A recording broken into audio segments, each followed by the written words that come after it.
Oh my Good God. morning. Hi. Today, today I'm very happy to welcome Sam Daniels, talking to us from New York, I think. Correct? Yes, Yes. She's a music and media creator. How's everything, Sam? Everything's fine? I'm good. How are you? Fine, fine. Thank you very much for joining the live. Very happy to welcome you. Thank you for And having me. first, I want to know about your start of interest into the arts. How did it start? Childhood, teen years. Tell me about it. Yes, so how that started initially was I always had a love for music. I was singing as young as 4 years old. So I Really? I started just Mhm. singing as young as Yes. 4, and I remember that was one of my earliest passions as well as acting. Acting came around the same age for me. It's funny because it's like how I started acting was not in the typical sense. I I usually acted for my form of communication because I was so shy growing up. I had Yeah. selective mutism growing up, so that was my first step when it came to performing in front of people. And Yes. And yes, growing up, did you start to study music? yes, I did study Mhm. music a little bit. I would take some of the obligor obli oh my god, I can't talk, the required classes that the school would ask for, but on my own time, I would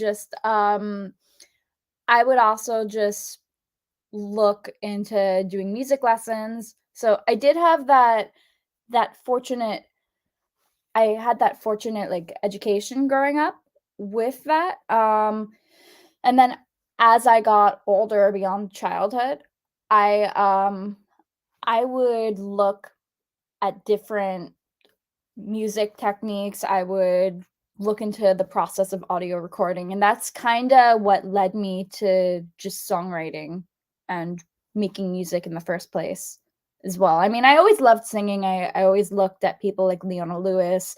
I looked onto YouTube. I looked at Linkin Park. I loved Whitney Houston, Amy Winehouse, like, just, like, a whole blend of people. So it's like those influences from watching YouTube growing up to just putting them into my music, I think just make me who I am today artistically. Myself growing up, we used to have like a library of cassettes, and then CDs came on. And like you mentioned, I used to produce a weekly Really?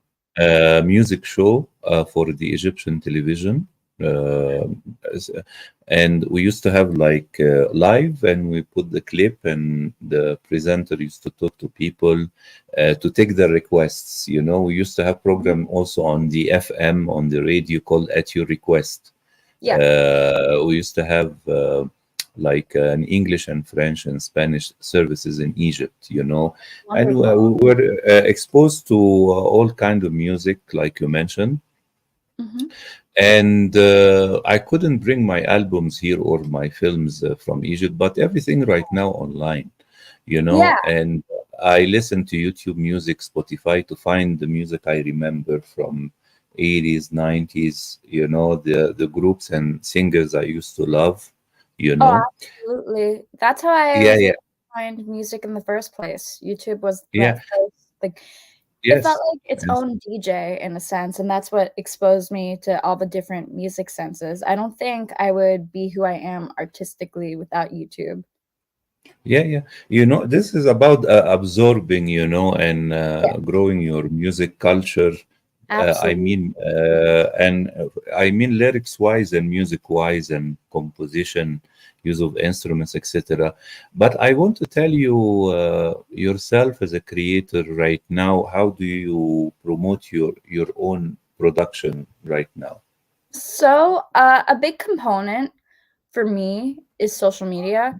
I think we're in an age right now where it's like social media is incredibly important to not just like who you are as a person, but also just getting that whole bulk of what you're about out there. So, I think for me, just putting myself out there on social media helps, and it's like I found that some people resonate with it, and it really, like, it makes my heart warm, and I think also just in addition to social media, just I'm not even kidding you, like, just looking up random emails and just, like, emailing people, doing cold emails, like, I think there's no harm in the old-fashioned way still, and I think you gotta do whatever you gotta do, so it's like whether that is just contacting people through email, maybe reaching out on Instagram, maybe just posting anywhere on social media.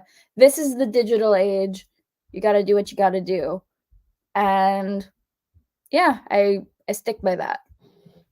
You know, it's very good you reach people on Instagram, on Facebook, because I noticed not everybody check Instagram inbox or DM, like we Yeah. say, and Facebook DM. You know, very few people. But I try because it's very good we connected on LinkedIn, but Yeah, not everybody check LinkedIn as well. You can create they your really profile don't. and post every now and then, but you never check the messages. Although LinkedIn has a very good opportunity, I mean, for everybody. Oh, for sure, Uh, for sure. yeah, but I I want to ask you, what is the most I mean successful outreach media you reach out to people to present um, yourself? LinkedIn or DMs? I would say, I would say it's a combination of different social medias. LinkedIn is cool, but Yes, at the same time, not everybody's on LinkedIn. So I yes. feel like this is like kind of cheesy to say because everybody says it, but honestly, I see a truth from it. I really think that Instagram and TikTok are the ways to go to just also reach out to Yes, people. yes, I think it's DMs as well on incredibly TikTok. Yes, useful. yes. And You a know, lot of people, oh, sorry. yeah. Please go ahead. Please continue. I think a lot of people are just afraid to reach out. Just do Yes, it. Have no fear. just Just do, do it. just do it like the Adam Sandler films. Exactly. Yes. Tell me right now, what are you working on? I see you've been volunteering on Lincoln Center as well. I Yes, love this yes. place as well because I used to visit New York during Really? Tribeca Festival, and yes, usually I used to stay a month because followed by Tribeca Festival, there is the African Festival in New York, and it usually it is organized in Lincoln Center, the opening. And Mhm. I want to ask you about your projects. Yes, Yes, so, right now I'm volunteering at Lincoln Center. I yes, It's funny because I've always wanted to go to Lincoln Center, just this yes. one particular film festival, New York Film Festival, like, big film festival, and I said, "You know what? Screw it. I'm gonna just hit them up, go for it," and I got accepted. I'm very excited, so I'm gonna be helping out volunteering, like, any way I could get into Lincoln Center, I love it, and I think the people at Lincoln Center are phenomenal people, and they really know how to pick out amazing films, so I also can't wait to Mm-hmm. watch the films that these incredible artists just produce and put out there. Yes, As far as other projects, oh, I'm catching my breath for a second. yes. Um, Sure, sure, sure.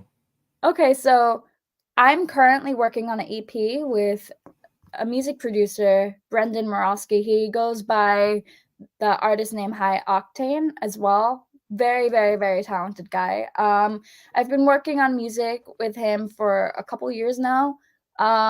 He has worked with people like Taylor Swift, Alicia Keys, Charlie XCX, Rihanna, and Mhm. I am so thankful to work with him. I gotta shout him out in every interview. Yeah, but check out his music also.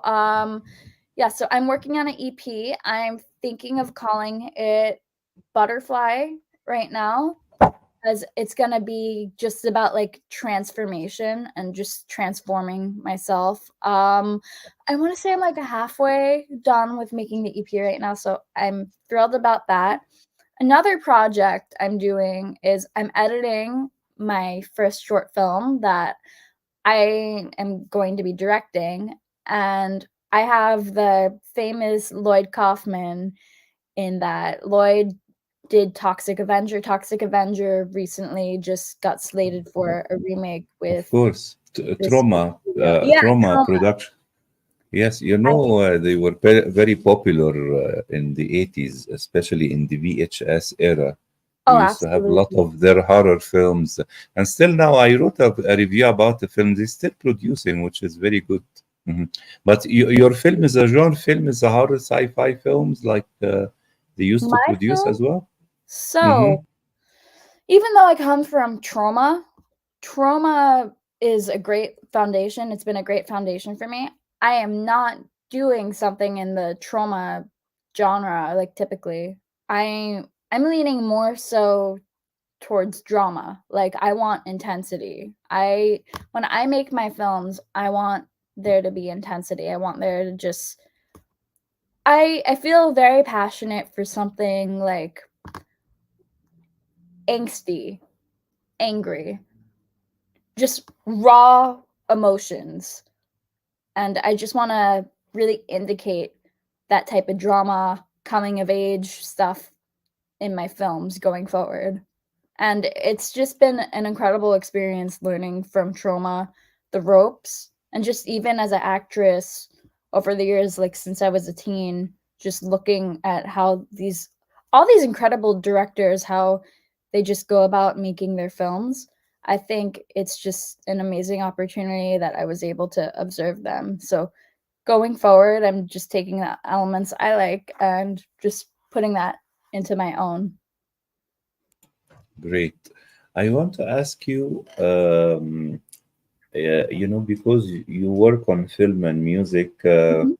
do you think we can see successful musical like before? Because if you remember, like 2 or 3 years ago, a Mhm. version of Cats came in the movies, Uh-huh.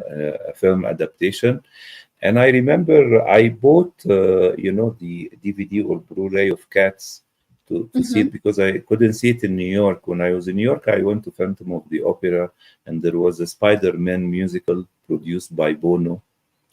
I loved Yes. it. I went to see it remember very well, on a Saturday morning. I love watching theater in early morning, by the way. So, It is amazing. but yeah, but I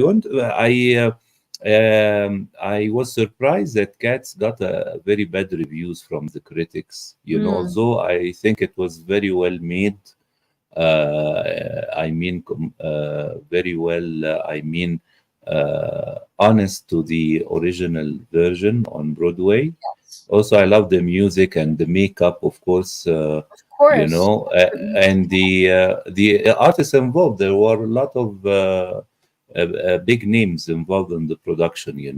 But I Right. want to see your opinion about do you think musical can come back on cinema like we used to see in the golden age of Hollywood? And yourself as a film music artist, do you like to venture into this in the future?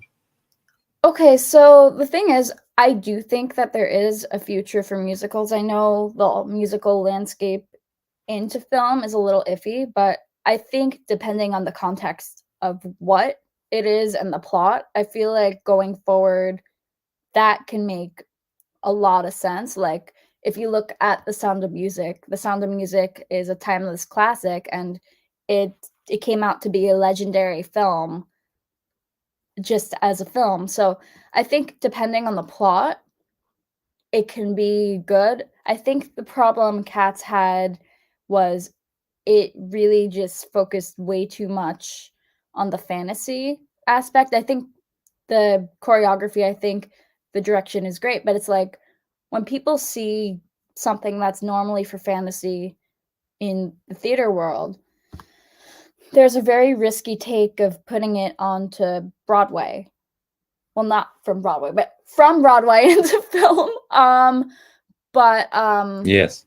I Hmm. think it really just depends on the context. So like something I'm thinking in my head, even though this isn't like a musical, I guess I could compare Cats to the Sonic movie.